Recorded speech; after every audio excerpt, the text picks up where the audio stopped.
Oke, assalamualaikum warahmatullahi wabarakatuh. Halo sobat sosiologi dan teman-teman semua. Apa kabarnya nih? Aku harap kalian dalam keadaan sehat walafiat ya.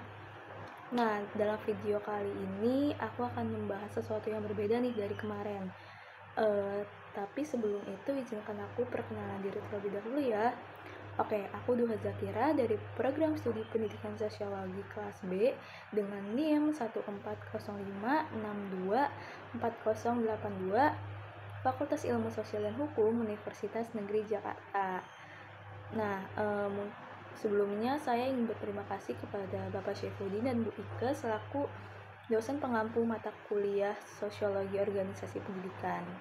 Nah, pada kesempatan kali ini aku akan membahas sesuatu yang sempat menjadi trending topik nih bagi kalangan mahasiswa ataupun dengan konteks pendidikan tinggi. Nah, kalian pasti udah pernah dengar ataupun bahkan kalian ikut dalam aksi kegiatan ini, yaitu tentang demo kenaikan UKT atau uang kuliah tunggal. Nah, tapi sebelum itu ternyata aktivisme mahasiswa sekarang tuh udah berkembang jauh banget ya. Dari yang tadinya fokus masalah uang kuliah aja, sekarang tuh udah merambah ke isu lingkungan dan keberlanjutan kampus. Nah, makanya dalam video kali ini aku akan bahas tuntas tentang analisis aku mengenai judul dari demo UKT hingga tuntutan kampus berkelanjutan, yaitu evolusi aktivisme mahasiswa Gen Z. Nah, dimana kita nanti akan lihat gimana gerakan ini tuh berubah dan apa aja yang diperjuangkan. Khususnya aku menganalisis masalah ini menggunakan sudut pandang sustainability kompas yang dikembangkan oleh Alan Atkinson. Gitu. So, stay tune dan jangan skip videonya, oke? Nah, jadi gini guys, aku mau mulai dulu dengan fenomena yang lagi viral di kalangan mahasiswa belakangan ini, yaitu tentang demo kenaikan uang kuliah tunggal atau kenaikan UKT. Tapi sebenarnya demo UKT itu tuh udah jadi agenda tahunan di hampir semua kampus di Indonesia. Apalagi sejak pandemi, banyak mahasiswa yang ngerasa UKT yang mereka dapat tuh nggak sebanding dengan fasilitas yang didapat. Tapi yang menariknya adalah aktivisme Gen Z ini tuh beda banget sama aktivisme dari generasi-generasi sebelumnya. Yang pertama, mereka tuh super digital, dengan menggunakan sebuah hashtag bisa menjadi senjata ampuh untuk mengatasi masalah ini. Kalau kalian ingat, ada gerakan yang namanya hashtag turunkan UKT yang sempat trending di Twitter, TikTok maupun Instagram serta platform media sosial lainnya, dimana tuh dalam hitungan jam hashtag itu tuh bisa menyebar di seluruh Indonesia, dimana ini sangat berpengaruh dalam masalah kenaikan UKT ini. Nah, yang kedua, mereka tuh punya kesadaran sosial yang tinggi, dimana gak cuma mikirin masalah kantong sendiri aja, tapi juga mereka peduli sama nasib teman-teman mereka yang kurang mampu untuk membayar UKT yang sedang naik. Nah, yang ketiga, aktivisme mereka nggak melulu soal demo di jalanan, tapi juga dengan membuat infografis di Instagram, video TikTok, podcast, sampai diskusi di Twitter Space juga jadi platform perjuangan mereka untuk menangani masalah ini. Dan yang paling kerennya adalah mereka tuh mulai melihat masalah ini dari perspektif yang lebih luas dan berkelanjutan, dimana UKT itu bukan cuma soal uang, tapi juga transparansi pengelolaan, kualitas pendidikan, sampai ke arah mana sih sebenarnya kampus kita ini mau dibawa. Nah, sekarang aku mau jelasin dikit nih tentang alat analisis yang namanya Sustainability Compass, atau bahasa Indonesianya itu Kompas Keberlanjutan, yang dikembangkan oleh Alan Atkinson. Nah, jadi apa sih kompas keberlanjutan ini? Nah, kompas keberlanjutan itu punya 4 arah utama yang diambil dalam arah mata angin dalam bahasa Inggris. Yang pertama ada N, atau yaitu nature atau alam, dimana semua yang berhubungan dengan lingkungan hidup, ekosistem, dan sumber daya alam. Kemudian yang kedua ada E, yaitu ekonomi, yaitu semua aktivitas ekonomi yang mencakup keuangan dan bagaimana kita menghasilkan dan mendistribusikan sumber daya tersebut. Dan yang ketiga ada S, yaitu society atau masyarakat, yang mencakup adanya institusi sosial, budaya, komunitas, dan hubungan antar manusia. Terus yang terakhir ada W, yaitu well-being atau kesejahteraan, yang mencakup kesehatan, kebahagiaan, dan kualitas hidup individu. Simpelnya gini, Kenapa sih 4 poin kompas keberlanjutan yang tadi aku sebutin tuh sangat penting. Nah, sebenarnya tuh simpelnya untuk sesuatu yang bisa benar-benar berkelanjutan, 4 arah ini tuh harus seimbang. Ibarat kompas yang nunjukin arah, ini ngebantu kita mastiin kalau keputusan atau kebijakan yang kita ambil tuh nggak cuma bagus untuk satu aspek tapi merugikan aspek lainnya gitu. Misalnya kalau kampus menaikkan uang kuliah tunggal atau UKT, berarti dari sudut pandang ekonominya. Untuk bisa membangun gedung baru tapi dengan ngebabat habis area hijau kampus. Nah, ini dalam konteks nature atau merusak alam. Dan bikin mahasiswa stres karena beban biaya atau well-being karena udah merusak kesejahteraan mahasiswa dan menciptakan ketimpangan sosial atau society yang jelas nggak berkelanjutan kan.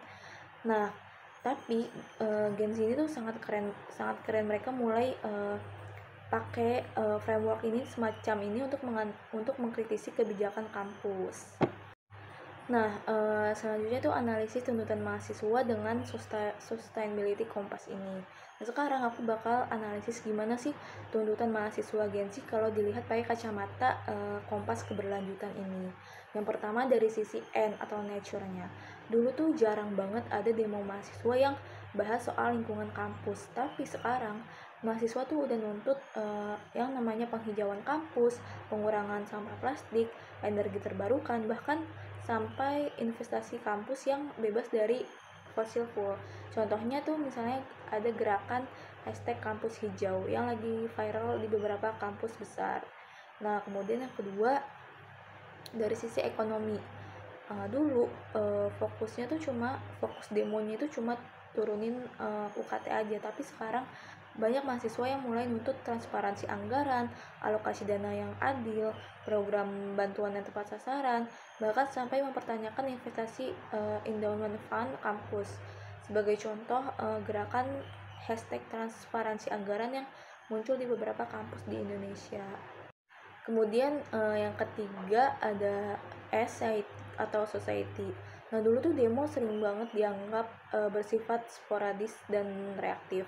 Nah, tapi sekarang muncul gerakan yang lebih terorganisir, kolaboratif, dan inklusif. Karena adanya aliansi antar kampus, kerjasama dengan masyarakat sekitar, bahkan dengan alumni-alumni terdahulu. Contohnya itu misalnya aliansi mahasiswa peduli pendidikan yang anggotanya dari berbagai kampus di Indonesia. Nah, yang terakhir ada dari sisi W atau well-being. Dulu tuh jarang banget mahasiswa yang memperhatikan aspek kesejahteraan mental. Nah, tapi sekarang ini tuh sangat penting banget, dimana banyaknya muncul tuntutan untuk mengadakan layanan konseling gratis, sistem pendidikan yang tidak toksik, work-life balance, sampai kurikulum yang relevan dengan dunia kerja. Contohnya itu misalnya kampanye #mahasiswa mental health yang sempat viral juga beberapa waktu lalu.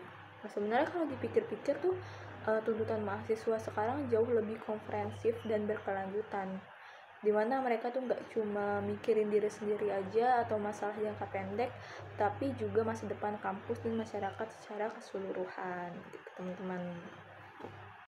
Nah, selanjutnya tuh studi kasus viral. Nah, untuk lebih konkretnya lagi, aku pernah lihat studi kasus di mana gerakan mahasiswa yang lagi viral belakangan ini.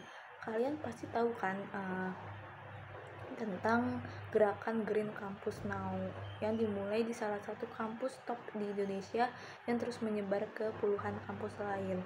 Nah, sebenarnya gerakan ini tuh awalnya cuma protes semata soal rencana kampus yang mau ngebabat habis taman untuk dijadikan gedung baru. Nah, tapi gerakan ini tuh berkembang jadi gerakan yang lebih besar dengan tuntutan yang pertama, pengurangan emisi karbon kampus 50% dalam 5 tahun.